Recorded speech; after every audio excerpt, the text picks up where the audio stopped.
একদিন জঙ্গলে এক চঞ্চল বাদর আর এক দ্রুত খরগোশ থাকত। দুজনেই নিজেদের সবচেয়ে বুদ্ধিমান বলে গর্ব করত। একদিন তারা ঠিক করল, চলো দেখি কে বেশি বুদ্ধিমান। বাদর গাছে উঠে কলা এনে বলল, দেখো আমি কত উঁচুতে উঠতে পারি। খরগোশ হেসে বলল, ঠিক আছে, কিন্তু তুমি কি নদী পার হতে পারো?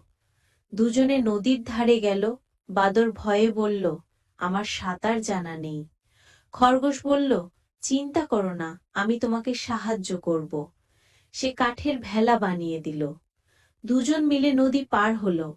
ওপারে পৌঁছে মাদর খরগোশকে বলল, তুমি শুধু দ্রুত নও, তুমি দয়ালুও। খরগোশ এসে বলল, আর তুমি শিখলে, একা নয়, বন্ধুত্বেই আসল বুদ্ধি। শেষে তারা একসাথে কলা ভাগ করে খেল। সূর্যাস্তের আলোয় দুজনের হাসি জ্বলজ্বল করল।